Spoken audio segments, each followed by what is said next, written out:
Bem-vindo ao canal Lições e Histórias. Aqui, quem escuta com atenção sempre sai com algo que vale. Hoje vamos até Chicago, nos Estados Unidos, uma cidade construída às margens do Lago Michigan, que já foi chamada de a cidade que funciona e funciona mesmo, com ou sem você.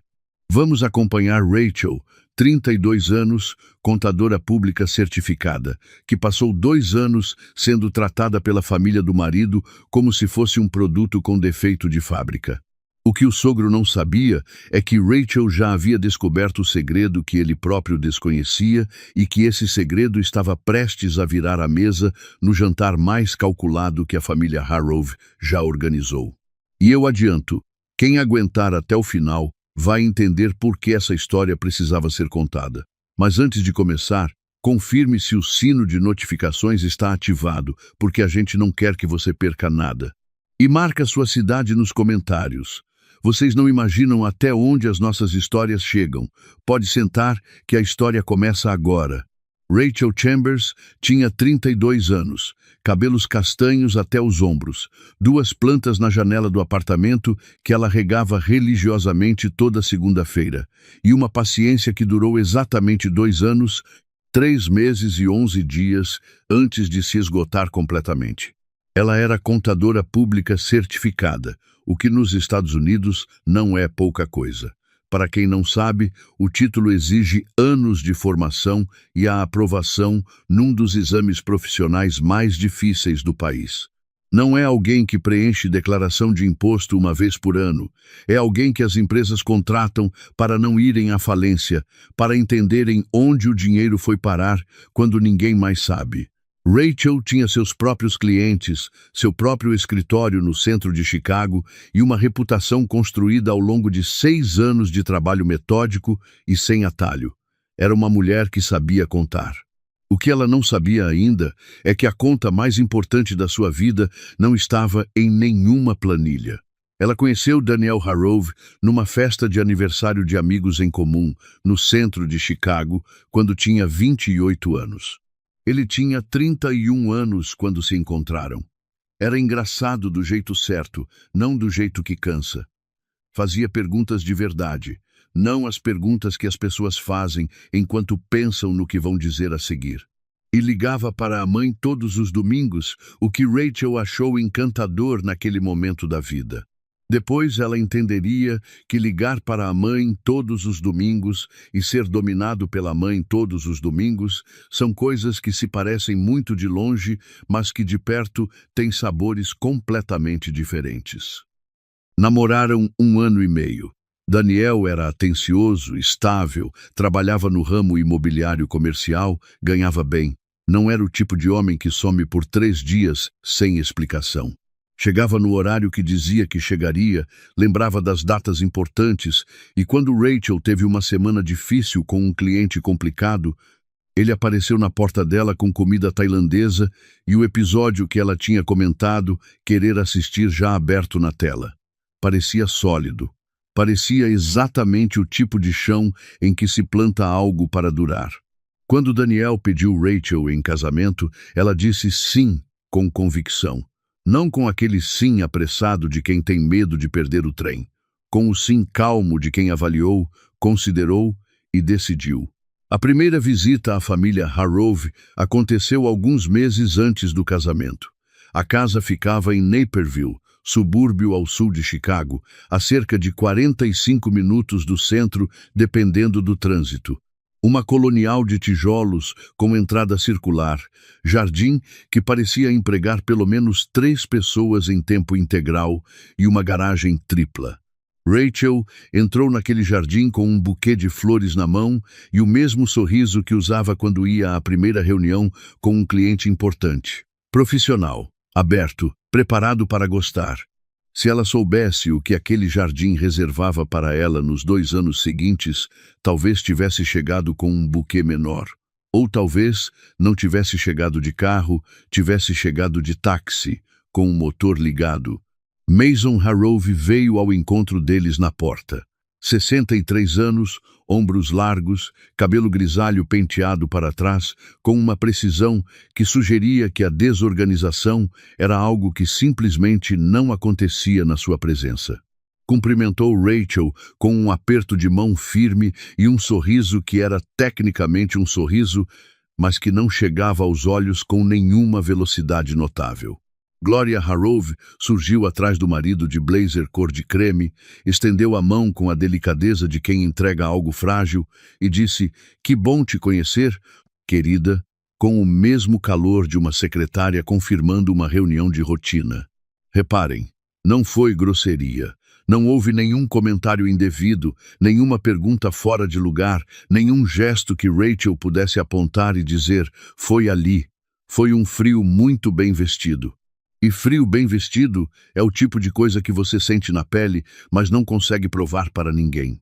Havia fotos no corredor da casa. Fotos da infância de Daniel, da família em férias, dos anos de faculdade. E no meio dessas fotos, emoldurada com o mesmo cuidado das demais, uma foto de Daniel aos 26 anos ao lado de uma jovem de cabelos escuros, os dois sorrindo para a câmera numa praia. Rachel notou. Não disse nada. Disse para si mesma que era apenas uma lembrança do passado, que as pessoas tinham histórias antes de se encontrarem, que seria mesquinharia comentar. Ela não sabia, naquela tarde, que aquela jovem de cabelos escuros na fotografia teria um papel muito específico a desempenhar em sua vida. Mas essa parte vem depois. O jantar foi educado. Mason falou sobre negócios durante a maior parte do tempo, dirigindo as perguntas principalmente a Daniel, fazendo o tipo de pausa quando Rachel respondia, que sugeria que ele estava aguardando a fala dela terminar para poder retomar a conversa principal. Gloria perguntou sobre a família de Rachel, onde os pais moravam, o que o pai fazia. Quando Rachel mencionou que o pai havia falecido e que a mãe morava em Indianápolis, Gloria disse: "Que pena", e mudou de assunto com a agilidade de quem muda de canal. Rachel foi para casa naquela noite pensando que a família do Daniel era fria, mas que fria não era má. Que alguns relacionamentos demoram para esquentar. Que ela daria tempo ao tempo. O que o tempo revelaria é que aquela família não estava fria. Estava calculando. O casamento aconteceu em junho, numa sexta-feira, num jardim de eventos às margens do lago. 36 convidados do lado de Rachel, 42 do lado dos Harrove, e um bolo de 3 andares que Daniel insistiu em provar antes de aprovar, o que Rachel achou completamente encantador e que os garçons claramente acharam um pesadelo logístico, mas tiveram a elegância de não comentar. Foi uma boa festa. Rachel dançou com a mãe, Linda, que veio de Indianápolis num vestido verde escuro que Rachel disse ser bonito e que Linda disse custar a metade do que parecia. E Linda dizia isso toda vez que alguém elogiava qualquer coisa que ela usava, o que sugere ou uma vida inteira de pechinchas extraordinárias ou uma teoria filosófica sobre o valor das coisas que ela nunca se deu ao trabalho de explicar completamente. Foram felizes naquele dia. Rachel guarda isso. Nenhuma versão posterior da história apaga aquele dia. O problema é que os dias seguintes são muito mais longos do que um casamento.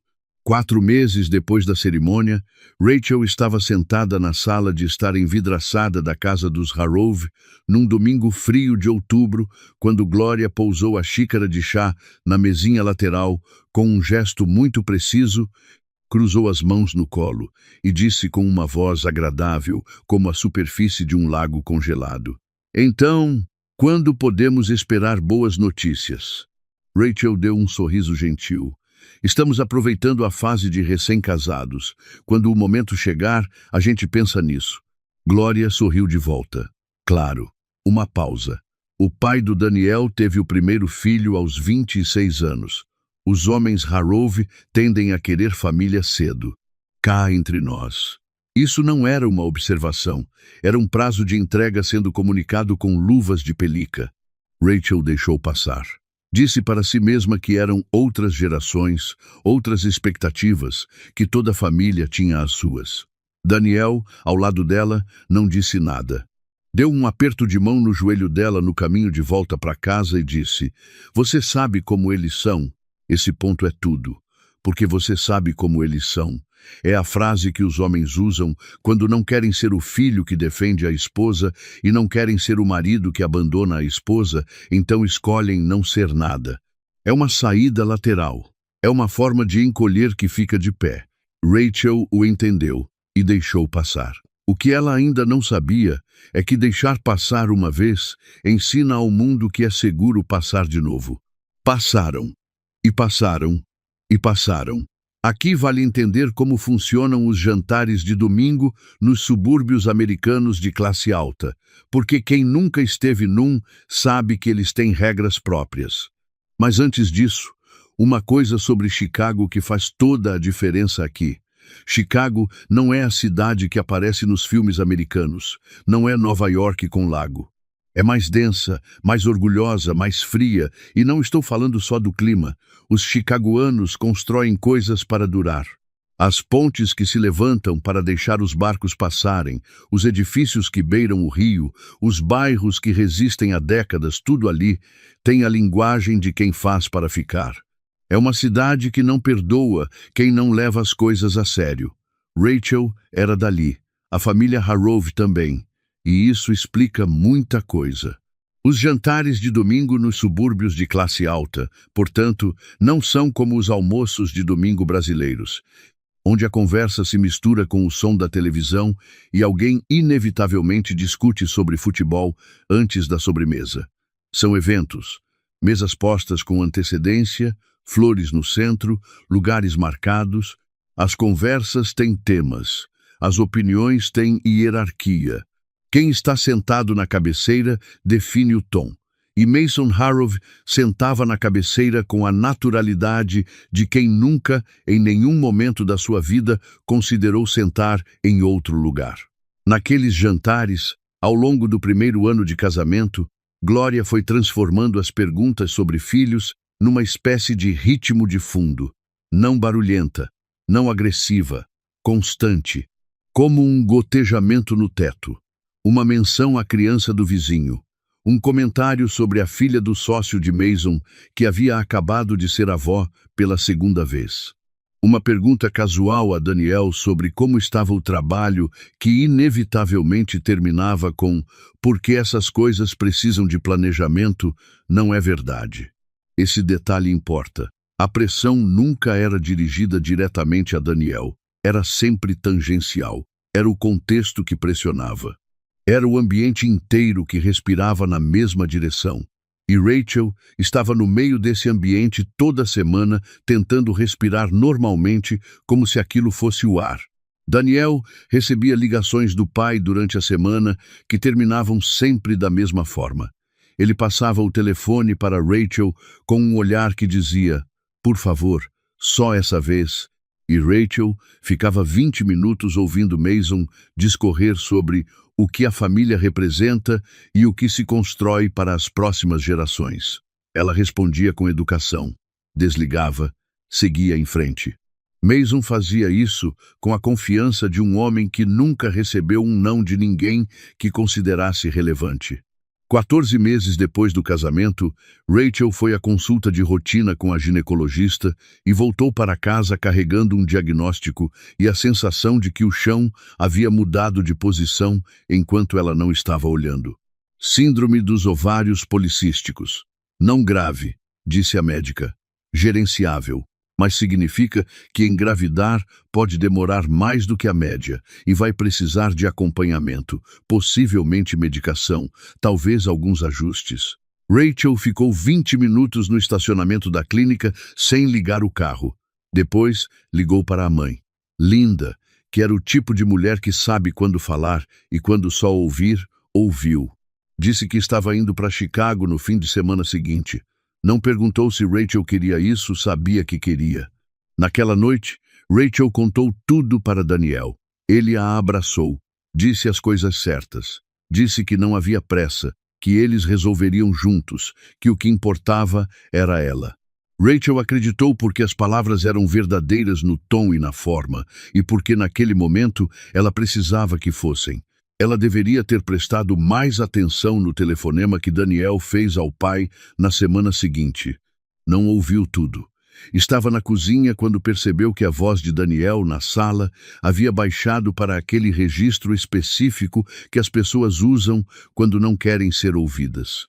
Quando entrou, ele estava falando sobre outra coisa, mas ela ouviu uma frase antes da mudança de assunto. Uma frase. 7 palavras. Eu não sei ainda, pai. Eu não sei.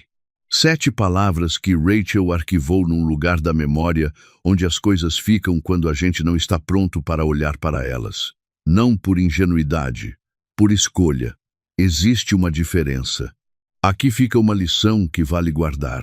Quando a mente faz isso, arquiva algo em vez de examinar.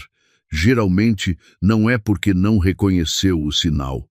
É porque reconheceu o sinal e ainda não reuniu coragem suficiente para o que vem depois de reconhecê-lo. É instinto de sobrevivência. Ninguém derruba o próprio teto antes de ter construído outro. Rachel não tinha outro teto ainda. O segundo ano de casamento foi uma erosão lenta. Não um desabamento, uma erosão. O tipo que você só percebe quando olha para o que sobrou. Mason começou a ligar diretamente para Daniel para combinar jantares de família sem passar por Rachel. Não era uma exclusão declarada. Era uma omissão sistemática que produzia o mesmo resultado. Rachel chegava aos jantares como quem chega tarde a uma reunião que começou sem ela. Todos já sabiam o tema. Ela precisava deduzir pelo contexto. Glória começou a encaminhar artigos para o e-mail de Rachel. Sem assunto, sem texto no corpo da mensagem. Só o encaminhamento. Artigos sobre alimentação que apoia a fertilidade. Sobre suplementos. Sobre como o estilo de vida afeta a concepção. Contexto importante aqui. Enviar artigos sem comentar nada é um gesto que parece cuidado, mas que funciona como acusação. É dizer, eu sei qual é o seu problema, sem precisar ter a coragem de dizer em voz alta. É o golpe covarde mais bem vestido que existe. Num jantar, com 6 familiares presentes, Mason olhou para o fim da mesa onde Rachel estava sentada e disse, com a voz de quem está comentando sobre o clima, espero que o Daniel tome uma decisão antes que seja tarde. Rachel levantou os olhos. Uma decisão sobre o que exatamente? Mason a olhou com aquela expressão que homens de certa geração usam quando acham que estão sendo pacientes com alguém que demorou para entender. Sobre o futuro de vocês, como família. Daniel disse, pai, vamos lá, que era o máximo que ele sempre dizia. Olhem a frieza, não do sogro do marido, porque pai, vamos lá, dito com aquele tom, é o equivalente verbal de fingir que não viu. É a frase de quem quer crédito por ter falado sem ter o compromisso de ter dito alguma coisa. Rachel terminou o jantar. Foi para casa. Ficou acordada até as 2 da manhã, olhando para o teto do quarto, enquanto Daniel dormia ao lado. Não de raiva, de cálculo. Estava somando. Havia 2 pessoas que Rachel mantinha por perto com um cuidado específico nesse período. A primeira era a mãe, Linda, que subia de Indianápolis a cada 2 meses de carro, com uma mala pequena e uma disposição enorme, e levava Rachel para almoçar em algum lugar que ela escolhia e escutava sem oferecer opinião, a não ser que Rachel pedisse, que é, para constar, a habilidade mais rara e mais valiosa que um ser humano pode ter. A segunda era Sophie. Sophie havia sido a colega de quarto de Rachel na faculdade, e naquele período específico em que 2 pessoas dividem um espaço pequeno por tempo suficiente, ou se detestam para sempre, ou desenvolvem o tipo de amizade que sobrevive a qualquer coisa. Com elas, havia sido a segunda opção. Sophie trabalhava como auxiliar de escritório numa banca de direito de família em Chicago, o que significa que ela passava os dias inteiros vendo o que acontece quando relacionamentos azedados encontram o sistema jurídico. Ela tinha visto muita coisa. E como toda pessoa que viu muita coisa, havia desenvolvido uma capacidade fina de reconhecer padrões. Ao longo de muitos telefonemas noturnos, Sophie havia começado a educar Rachel sobre coisas que Rachel dizia não precisar saber. Estou só te mantendo informada, Sophie dizia. Informação não te compromete a nada. Rachel dizia que Sophie estava sendo dramática. Talvez, Sophie respondia, mas você deveria saber que Illinois é um estado de divisão equitativa de bens em caso de divórcio. A casa que vocês compraram juntos, registrada nos 2 nomes, entra nessa divisão. Isso não é drama, é aritmética.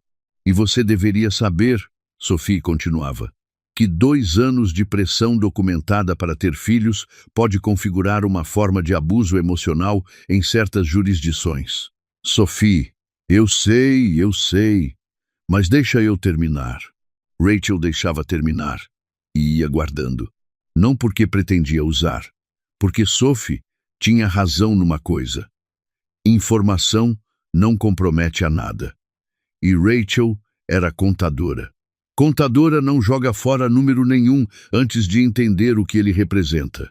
Foi Mason quem organizou o jantar de ação de graças. Ligou para Daniel em meados de outubro para dizer que aquele ano seria diferente, que queria reunir a família de verdade. 22 convidados, o salão privativo do clube de que era sócio, uma celebração como merecia. Daniel disse a Rachel que o pai estava num bom momento e que seria ótimo estarem todos juntos. Aqui tem um detalhe que quem é do Brasil talvez não saiba. O Dia de Ação de Graças nos Estados Unidos não é apenas um feriado. É o feriado. É o dia em que famílias inteiras cruzam o país de avião para estar juntas à mesa. É o dia em que se come peru, mas o peru é só o pretexto. O que está realmente sendo servido é a versão oficial de quem a família é. Quem sentou com quem? Quem foi convidado? Quem não foi? A mesa de ação de graças americana diz coisas que as pessoas passam o ano inteiro evitando dizer diretamente. Mason havia escolhido esse dia com muito mais cuidado do que deixava parecer. O clube dos Harrove ficava numa avenida arborizada no norte de Chicago. O tipo de lugar que tem manobrista e um funcionário no guarda-volumes que conhece todos os sócios pelo nome e sabe que o Sr. Harrove prefere a mesa do canto quando o salão principal está muito cheio. Madeira escura nas paredes, retratos a óleo em molduras douradas, um rádio abafado em algum corredor tocando jazz suave que ninguém pediu, mas que ficaria ali do mesmo jeito. Rachel vestiu um vestido escarlate e os brincos de pérola que haviam pertencido à avó materna, uma mulher de Indianápolis que havia morrido aos 84 anos com a cabeça reta e a opinião afiada. Rachel os colocava quando precisava de algo que as palavras não conseguiam dar. Trouxe uma garrafa de vinho que escolheu com cuidado. Chegou sorrindo, cumprimentou as pessoas. Sophie estava lá porque havia meses namorava Marcos, primo de Daniel. Ficou ao lado de Rachel durante o coquetel de recepção e, em determinado momento, inclinou a cabeça e perguntou baixinho: "Como você está?" "Estou bem", Rachel disse. Sophie olhou para ela por 2 segundos. "Ótimo, fique bem. O que quer que aconteça esta noite, fica bem." Rachel olhou para a amiga. "O que você quer dizer com isso?" Mas Glória apareceu naquele exato momento pelo cotovelo de Rachel, de blazer cor de champanhe e sorriso de anfitrião, dizendo: "Você está linda. Vem aqui conhecer o Harold, sócio do Mason. Ele tem perguntado pelo Daniel." E Rachel foi levada para a outra ponta do salão antes de ter tempo de terminar a frase. Ela perdeu Sophie na multidão. Ficou 40 minutos falando sobre mercado imobiliário comercial e a temporada dos Bears e se o chefe do clube havia mudado a receita do recheio de peru. E disse para si mesma que Sophie estava sendo dramática de novo. Era auxiliar de escritório numa banca de divórcio. Via o pior das coisas todo dia. Naturalmente, isso colorava a visão. Sentaram para o jantar às 7 da noite. Mesa longa, toalha branca imaculada, velas acesas, flores baixas para não bloquear a visão entre os lados. Mason na cabeceira. Rachel 3 cadeiras à sua esquerda, ao lado de Daniel, que estava quieto de uma forma que ela havia aprendido a não nomear. Os 2 primeiros pratos passaram normalmente. Peru, batata doce, vagens com amêndoas. Os primos discutiam futebol americano. Glória reabastecia as taças antes que alguém pedisse. Era um jantar. Era apenas um jantar. Foi depois que os pratos foram retirados, antes de a sobremesa chegar, que Mason Harrove ficou de pé. Bateu levemente na taça com a colher. Quero dizer algumas palavras, ele disse, sobre família. Sabe o que é engraçado nisso tudo? Uma pessoa que vai dizer algo verdadeiramente bom sobre família não anuncia. Simplesmente diz. Quem anuncia está se preparando para usar a palavra família como fundação para outra coisa inteiramente. Mason falou sobre legado, sobre o que levou gerações para construir, sobre como cada geração tem uma responsabilidade de carregar algo adiante. A voz era firme, os gestos medidos, os olhos percorriam a mesa com a lentidão de quem sabe que tem a atenção de todos e não tem pressa nenhuma de devolvê-la. Quando os olhos de Mason pousaram em Rachel, ficaram ali 1 segundo mais do que nos outros. Às vezes, ele disse, precisamos tomar decisões difíceis. Não porque queremos, mas porque o amor pelo que construímos exige honestidade, mesmo quando a honestidade é dura. Ele se abaixou. Tirou debaixo da cadeira uma pasta bege, Manila, aquele tipo de pasta que os escritórios de advocacia americanos usam para documentos que precisam ter um peso físico proporcional ao peso do que contém. Deslizou pela mesa em direção a Rachel. Daniel e eu conversamos muito sobre isso, ele disse. Esse é o caminho certo para todos. A mesa estava quieta. Não a quietude de quem foi surpreendido. A quietude de quem estava esperando. A diferença entre as duas é enorme. A primeira é caos sem direção. A segunda é uma cena ensaiada chegando ao momento para o qual foi construída. Rachel olhou para Daniel. Ele estava olhando para a taça de vinho. Os brincos de pérola da avó estavam frios contra o pescoço de Rachel. Ela abriu a pasta. Rachel leu cada página. Não passou os olhos. Não folheou. Leu. Do início ao fim, parágrafo por parágrafo, cláusula por cláusula, com a mesma atenção que dava a qualquer documento de valor que chegava à sua mesa no escritório. A mãe havia ensinado isso quando ela era pequena. Leia tudo antes de assinar, porque a letra miúda existe exatamente para quem não lê. As mãos estavam firmes. Ela mesma se surpreendeu com isso. A sala permanecia quieta. Alguém, mais ao fundo da mesa, ajustou a posição na cadeira e o som foi alto o suficiente para ser notado. A campainha abafada do serviço de jazz lá no corredor continuava completamente alheia ao que estava acontecendo naquele salão. Prestem atenção no que Rachel fez naquele momento, porque é onde a história toda começa a virar. Ela não chorou, não levantou a voz, não olhou para os lados em busca de aliados.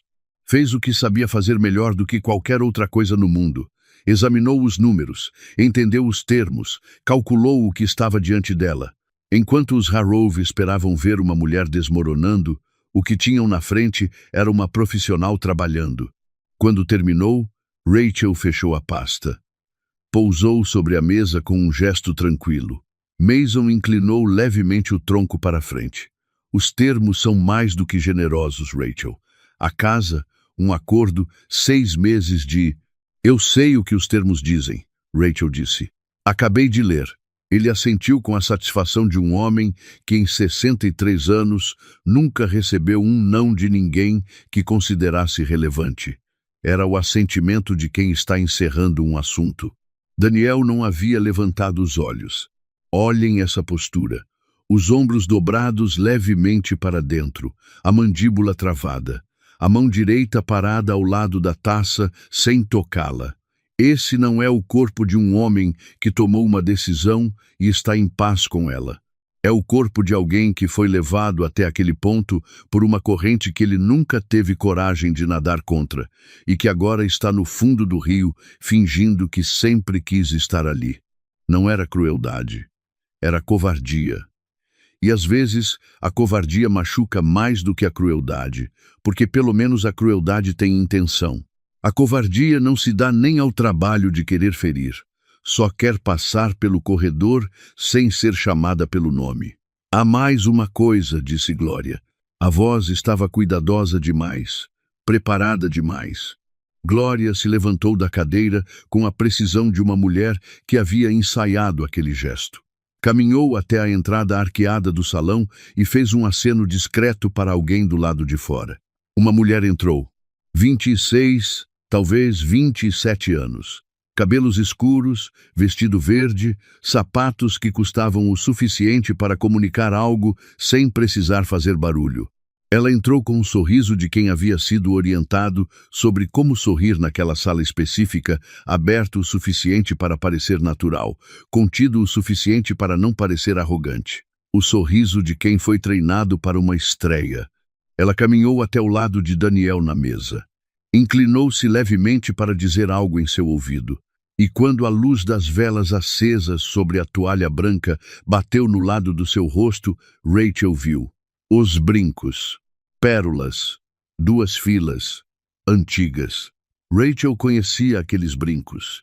Havia 18 meses, Glória havia aberto a caixa de joias no quarto do casal, enquanto Rachel estava de visita, e tinha passado o polegar sobre eles com a ternura de quem toca algo que pertence ao tempo. 3 gerações, Glória havia dito. Estou ansiosa para poder passar adiante. Ela já havia passado, só não tinha sido para Rachel. Não vou nem comentar. Vou comentar sim. Escolher os brincos de família para colocar na outra mulher no jantar em que entregam o divórcio para a atual não é distração, é mensagem, é declaração. É alguém que passou semanas pensando nos detalhes de uma cena e decidindo que esse detalhe específico precisava estar ali. Gloria Rahove havia se dado ao trabalho de vestir a vingança antes de entrar no salão. Essa é Vanessa, disse Mason. Daniel e Vanessa se conhecem há muito tempo. Ela é uma mulher extraordinária e ela não precisa da sua apresentação. Rachel ouviu as próprias palavras saindo com uma calma que ela não sabia que tinha armazenado. Mason piscou, uma fração de segundo, o suficiente para mostrar que não havia ensaiado para essa resposta específica. Rachel olhou para a caneta que o sogro havia deixado ao lado da pasta, a pegou e assinou os papéis do divórcio. Página por página, linha por linha, cada espaço que exigia a assinatura com uma letra clara e firme, sem pressa. O jazz lá no corredor continuou. A vela mais próxima tremeu uma vez sem motivo aparente e voltou a queimar direito. Quando terminou, Rachel fechou a pasta e a devolveu para o centro da mesa. Levantou os olhos para Daniel. Ele a olhou de volta. 2 segundos. Os mesmos 2 segundos de sempre, antes de desviar. Você podia ter simplesmente conversado comigo, Rachel disse. Não em tom de acusação, em tom de fato. Como se estivesse registrando algo para o arquivo. Era tudo que eu precisava de você, só conversar comigo. Daniel não disse nada. Ela não havia esperado que dissesse, mas precisava dizer aquilo de qualquer forma, para si mesma, para que ao longo de todos os anos que viriam depois, ela soubesse com certeza que havia dito, que não havia saído pela porta com essa frase ainda presa na garganta. Rachel dobrou o guardanapo, empurrou a cadeira para trás, e então Sophie ficou de pé. O salão havia esquecido de Sophie. Ela estava sentada havia horas entre Marcus e Harold, o sócio de Mason, sem comer a torta, sem tocar no vinho, com as mãos no colo e o rosto completamente neutro, uma vela a menos numa mesa que já tinha velas demais. O tipo de pessoa que aprende a se tornar invisível em ambientes hostis porque sabe que invisibilidade é estratégia. Agora estava de pé e estava enfiando a mão dentro do blazer.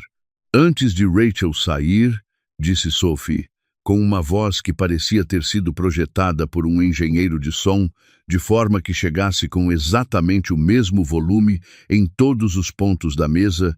Tenho algo para o Sr. Mason. Ela retirou um envelope pardo pequeno e o colocou na mesa à sua frente. Para o Sr. Mason, ela disse. Harold, sem uma palavra, o passou adiante. Mason olhou para o envelope, olhou para Sophie, olhou para Rachel e ficou parado com a expressão de alguém que passou a vida inteira sendo quem entrega as coisas para os outros e não desenvolveu protocolo para o movimento inverso. O que é isso? Ele disse. Abra, Sophie disse. Silêncio. Mason era o tipo de homem cuja autoridade se sustentava em grande parte pelo fato de que ninguém nunca havia tido a tranquilidade de simplesmente ficar olhando para ele enquanto esperava que ele fizesse algo. Sophie ficou olhando, com paciência de quem tem todo o tempo do mundo e a certeza de que o tempo está do seu lado. Mason, disse Glória, baixinho. Ele pegou o envelope. Abriu. Rachel observou o rosto do sogro enquanto ele lia. Havia visto aquele envelope 11 dias antes, quando Sophie havia chegado à casa dela às 9 da noite, com uma pilha de documentos debaixo do braço e a expressão de quem carrega algo pesado há tempo demais e finalmente chegou em casa. Sophie trabalhava para advogados que sabiam onde procurar e havia procurado. O primeiro documento no envelope era um prontuário médico de uma clínica de urologia em Evanston, com data de 4 anos atrás, com o nome de Daniel Harrove impresso em preto sobre o papel branco, descrevendo, em linguagem clínica e direta, um procedimento realizado de forma eletiva num paciente do sexo masculino de 27 anos de idade. Uma vasectomia bilateral, 4 anos antes de conhecer Rachel. Antes de tudo, antes do namoro, antes do pedido, antes da aliança, antes de qualquer pessoa naquela sala ter entrado na vida dele. O segundo documento era um resultado de exame de sangue e um laudo de ultrassom, de 11 dias atrás, com o nome de Rachel, com a data, com a imagem de algo muito pequeno e muito real, com um batimento cardíaco visível na tela do monitor, quando a médica havia apontado e dito: aqui está. 8 semanas. Mason leu o primeiro documento, depois o segundo. Depois leu os dois de novo, com aquela lentidão de quem está tentando encontrar no texto uma saída que não existe. A cor foi saindo do rosto dele de uma forma que lembrava a água descendo pelo ralo. Primeiro os cantos da boca, depois as têmporas. Por último os olhos, que ficaram com aquela textura opaca de quem está olhando para a frente, mas processando algo muito mais para dentro. Olha a transformação. Mason Harrove havia entrado naquele salão como o autor da peça. Havia reservado o local, organizado os 22 convidados, escolhido o dia, ensaiado as falas, distribuído os papéis. Era o diretor, o produtor e o protagonista da mesma cena. E em 40 segundos de leitura, havia se tornado um personagem menor numa história que não era mais a dele. Esse é o ponto de inflexão. Não quando Rachel abriu a pasta, não quando Vanessa entrou, quando Mason abriu o envelope, porque tudo antes havia sido calculado. E o cálculo inteiro, absolutamente todo ele, havia sido construído sobre uma premissa que era falsa. Daniel. A voz de Mason saiu diferente. Rouca, como se as cordas tivessem perdido tensão de repente. Isso é verdade? Sophie não deixou Daniel responder. Os 2 documentos são autênticos. O prontuário médico está certificado pela clínica. A gestação foi confirmada pela obstetra de Rachel com exame de sangue datado há 11 dias. A sala havia passado de quieta para algum outro estado para o qual não existe nome. Os primos que discutiam futebol americano estavam parados. Harold havia colocado o garfo sobre o prato com um cuidado de cirurgião. Vanessa estava junto à parede com os brincos de pérola de Glória ainda nas orelhas. A postura de alguém que entrou numa sala sob uma premissa e está processando, em tempo real, que a premissa era falsa. Glória. A voz de Daniel. Baixa. Daniel. A voz de Glória. Mas essa voz Rachel nunca havia ouvido, raspada, como se alguém tivesse retirado a camada que ficava sobre o verdadeiro tom e o que restava fosse algo que a sogra não costumava mostrar para ninguém. Rachel olhou para o marido. Você fez uma vasectomia, ela disse. Não como pergunta, como o fato simples que era. Daniel ficou olhando para a toalha. 4 anos atrás, Rachel continuou. Antes de me conhecer, e você nunca me contou. Não quando namorávamos, não quando ficamos noivos, não quando casamos, não quando a sua família passou 2 anos me tratando como se eu fosse o problema. Algo passou pelo rosto de Daniel. Rachel não encontrou palavra exata para nomear. Não era culpa completa. Era mais a expressão de um homem que passou muito tempo evitando olhar para uma direção específica e que foi forçado, de repente, a olhar o rosto de quem finalmente para na frente do espelho que vinha desviando. Rachel, ele começou. Não, ela disse, simples, sem elevação de voz. O tipo de não que não precisa de volume porque tem estrutura. Ela se voltou para Mason. Ele ainda estava segurando os documentos. As mãos tinham um leve tremor que Rachel não acreditava que ele percebia. O senhor passou 2 anos me tratando como se eu fosse um produto com defeito que o seu filho havia adquirido por engano, Rachel disse. A sua esposa me enviava artigos sobre fertilidade por e-mail sem comentário, como se eu não soubesse o que aquilo queria dizer. O senhor fez comentários em jantares com familiares sobre decisões e prazos e legado.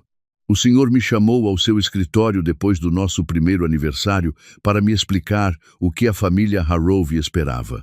O senhor organizou este jantar, neste dia, neste lugar, com estas 22 pessoas, trouxe uma outra mulher, colocou nela os brincos da sua esposa, e tudo isso foi construído sobre a premissa de que a ausência de filhos era um problema meu. Rachel fez uma pausa breve. O problema era do seu filho, que sabia e nunca contou para nenhum de vocês, e nunca contou para mim. Mason abriu a boca, fechou, abriu de novo. Eu vou ter esse bebê, Rachel disse. O meu filho, não um herdeiro Harrove, não o legado de ninguém. O meu filho, que vai crescer com a avó Linda em Indianápolis nos fins de semana e com a tia Sophie em cada aniversário. E que vai saber exatamente que tipo de pessoas formam a família do pai, que é o motivo pelo qual essa família não vai fazer parte da vida dele. O silêncio que seguiu foi tão denso que dava para fatiar e servir como sobremesa ao lado da torta que Harold estava terminando de comer, com a serenidade de um homem que decidiu que a melhor contribuição que podia dar para aquele momento era não existir. Foi Vanessa quem falou. Quieta, da posição junto à parede onde havia ficado parada durante aquela conversa inteira. Eu não sabia de nada disso, ela disse. Rachel a olhou. Realmente a olhou, pela primeira vez desde que ela havia entrado no salão. E o que via não era o que havia esperado encontrar. Não havia triunfo no rosto de Vanessa. Não havia o sorriso de quem ganhou. Havia a expressão de alguém que chegou a um lugar acreditando num mapa e descobriu, já dentro do território, que o mapa estava errado. Eu sei, Rachel disse, está escrito na sua cara. Parem aqui um segundo, porque isso que Rachel fez ali exige atenção. Ela havia sido humilhada naquele salão. Havia sido usada, manipulada, apresentada com documentos de divórcio como se fosse uma funcionária sendo dispensada em reunião pública. E mesmo assim, quando olhou para a única pessoa naquele salão que também havia sido enganada, não jogou nela o peso de tudo. Reconheceu a diferença. Isso não é fraqueza. Isso é precisão moral. Saber quem é o alvo certo é tão importante quanto ter coragem de apontar. Rachel pegou a bolsa. Encontrou os olhos de Sophie através da mesa. Sophie fez um aceno quase imperceptível. O aceno de 12 anos de amizade, de uma noite às 9 com documentos sobre a mesa da cozinha, de uma mão dada durante um ultrassom, de horas sentada quieta num jantar de ação de graças, esperando o momento exato. Os papéis assinados estão à sua frente, Rachel disse para Mason. Imagino que os seus advogados saibam o que fazer a partir daqui. O meu advogado entrará em contato na segunda-feira. Ela caminhou pela extensão daquele salão de madeira escura e retratos a óleo. Passou pelo guarda-volumes. Atravessou as portas pesadas do clube e saiu para o ar de novembro em Chicago. Para quem não conhece Chicago no final de novembro, o vento que vem do Lago Michigan nessa época do ano não avisa. Ele chega de lado, cortante, com a indiferença de uma força natural que não foi programada para considerar o que você acabou de passar. Rachel desceu os degraus de pedra e ficou parada no segundo degrau com o casaco ainda dentro, as pérolas da avó frias no pescoço e respirou aquele ar que mordia. Era suficiente. Era exatamente o que ela precisava. A porta atrás dela abriu 2 minutos depois. Sophie sentou no degrau ao lado, estendeu o casaco de Rachel, que havia retirado do guarda-volumes, com a calma de quem já havia planejado esse gesto também. Você está bem? Sophie disse. Ainda não sei, Rachel respondeu. Mas é uma resposta honesta. É a melhor que existe. Ficaram sentadas. O estacionamento à frente tinha aqueles postes de luz que fazem círculos dourados no asfalto molhado. O Jazz continuava dentro. Alguém estava sendo muito prático sobre o próprio lugar no mundo enquanto tudo isso acontecia. O que está acontecendo lá dentro? Rachel perguntou. Bastante coisa, Sophie disse. Gloria está chorando num canto. Mason está falando com Daniel num volume que é mais assustador do que gritar alto seria. Vanessa saiu pela porta lateral. Harold está terminando a torta porque Harold é um homem de caráter sólido. Rachel riu. O riso a surpreendeu. Veio de algum lugar embaixo de tudo, embaixo do esgotamento, da dor, daquele sentimento estranho e flutuante de ter dito em voz alta as coisas que ficaram paradas por 2 anos. O riso que sobe quando o corpo percebe que sobreviveu a algo que era suposto ser esmagador. Ele vai contestar os termos do divórcio, Rachel disse. Provavelmente, Sophie respondeu. E vai perder. A casa está nos 2 nomes. Tenho 2 anos de e-mails de Gloria com artigos de fertilidade que, reunidos, formam um dossiê de pressão psicológica documentada que eu vou transformar numa petição de assédio emocional se Mason Harrove olhar para você de forma atravessada. E você está grávida do único neto Harrove existente no mundo, o que os advogados dele vão, eventualmente, explicar que é uma informação com implicações muito específicas para o nível de cooperação que convém ao cliente. Você estava se preparando para isso há quanto tempo? Rachel perguntou. Desde a segunda vez que Gloria encaminhou aquele artigo de fertilidade para o seu e-mail, sem escrever nada no corpo da mensagem. 8 meses. 8 meses. Rachel apoiou a cabeça no ombro da amiga. Acima delas, o céu de novembro em Chicago era limpo e muito frio, e as luzes do estacionamento faziam aqueles círculos dourados que não servem para aquecer nada, mas que são bonitos do mesmo jeito. Estou com medo, Rachel disse, do bebê, de fazer isso sem ajuda, de tudo. Você não está sem ajuda, Sophie disse. Tem eu, tem a sua mãe, tem os brincos da sua avó, que por sinal ficam muito melhor em você do que naqueles que a Gloria distribuiu esta noite. Rachel tocou as pérolas no próprio pescoço. Ficam mesmo, ela disse. O divórcio foi finalizado 5 meses depois. Vale entender como funciona o divórcio em Illinois, porque é diferente do que muita gente imagina. Illinois é o que se chama de estado de divisão equitativa, o que não significa metade a metade automático, mas que um juiz decide o que é justo considerando a contribuição de cada parte, o tempo de casamento, as circunstâncias. Para quem é do Brasil, o equivalente seria algo próximo da comunhão parcial de bens, mas com mais margem para a avaliação do caso concreto. O que isso significava para Rachel? A casa estava nos 2 nomes. Ela tinha 2 anos de pressão documentada e estava grávida. Qualquer advogado com experiência iria explicar ao cliente que cooperar era a opção inteligente. Mason Harrove contratou um dos escritórios de advocacia mais renomados de Chicago. E o escritório de advocacia mais renomado de Chicago levou exatamente 3 semanas para ligar para a banca de Sophie, dizendo que o cliente estava disposto a ser cooperativo. Essa foi a palavra usada, cooperativo. Não vou nem comentar. Vou comentar sim. Um homem que organizou um jantar de ação de graças de 22 convidados para entregar papéis de divórcio para a nora na frente da família inteira, que trouxe a nova namorada do filho usando as joias da família, que passou 2 anos construindo um ambiente de pressão sistemática sobre uma mulher que havia feito absolutamente nada de errado. Esse mesmo homem tornou-se cooperativo em 3 semanas. O que o dinheiro e o poder não fizeram, a perspectiva de um processo documentado e um escândalo em tribunal fizeram em 21 dias. Isso não é coincidência, é padrão. A casa ficou com Rachel. O acordo foi justo porque Mason Harrove, acima de todos os seus outros atributos, era um homem que se importava profundamente com a aparência das coisas.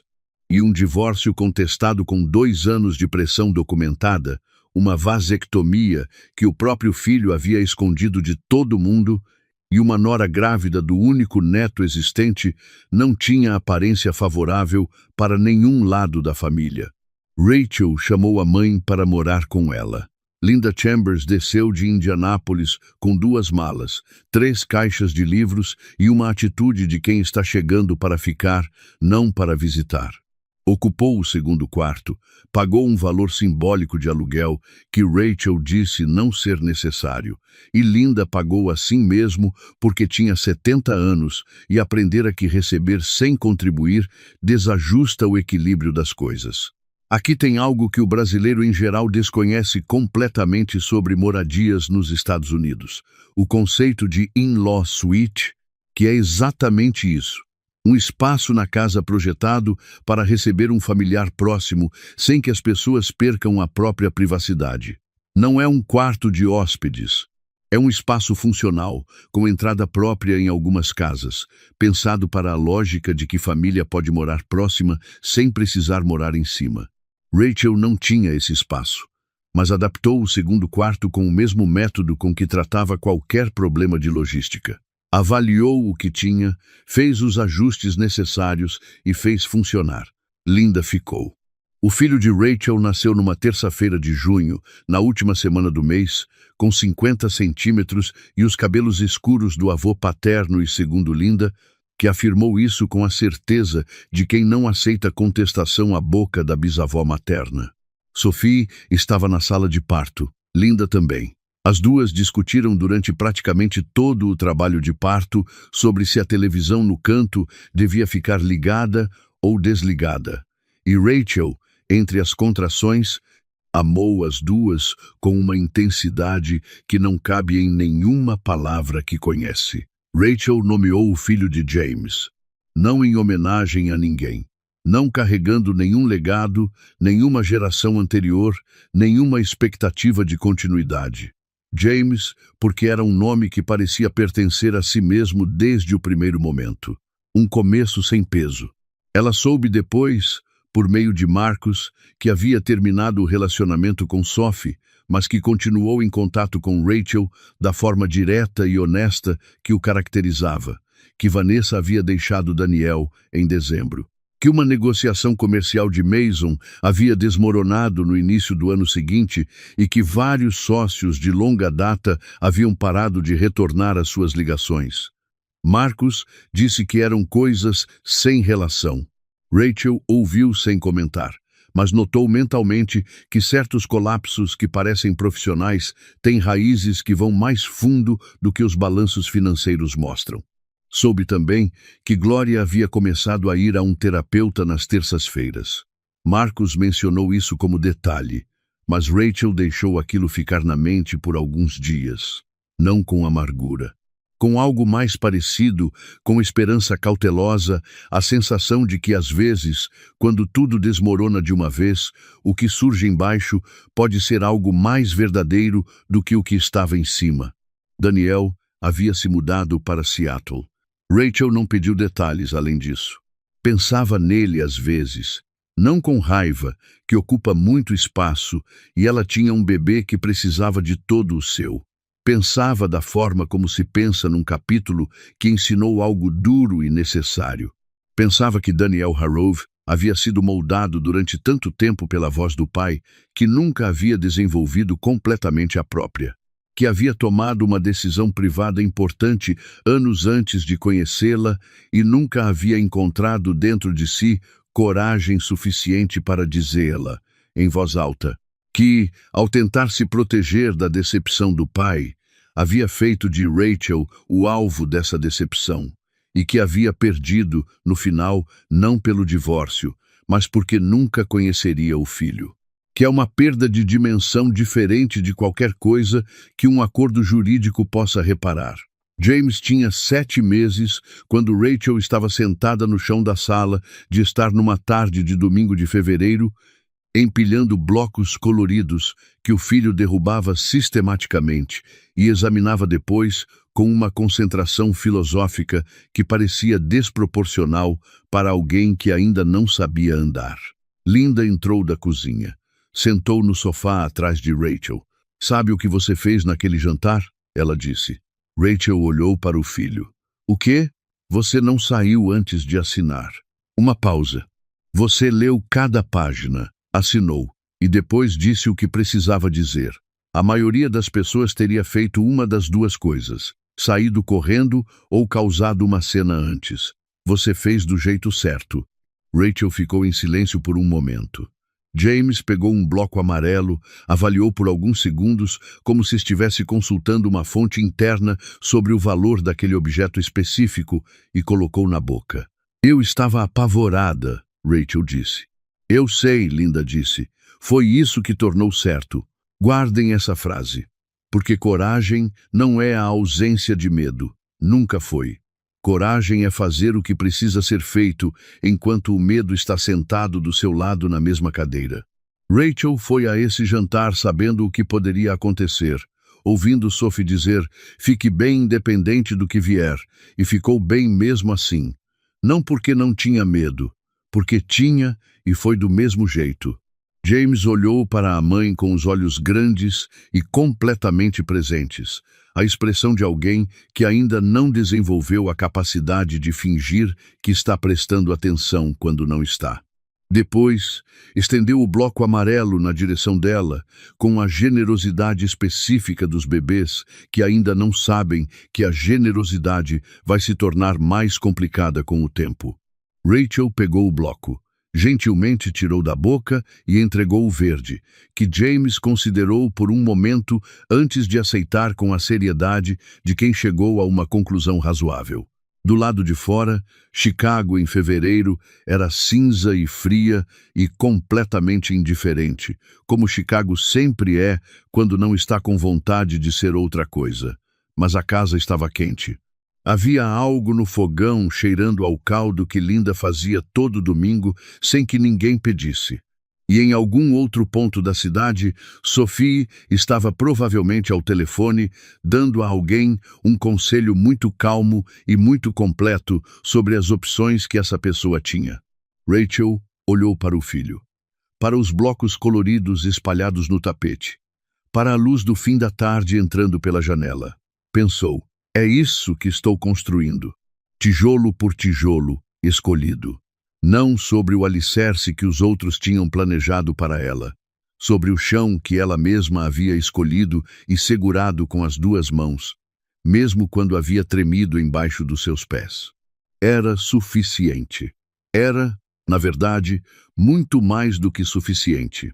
E é aqui que a história de Rachel termina, ou melhor, é aqui que ela verdadeiramente começa. Porque Rachel não saiu daquele jantar destruída.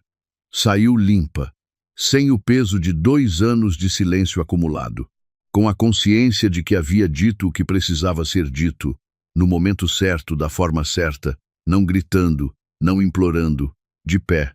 Existe uma lição aqui que vale carregar.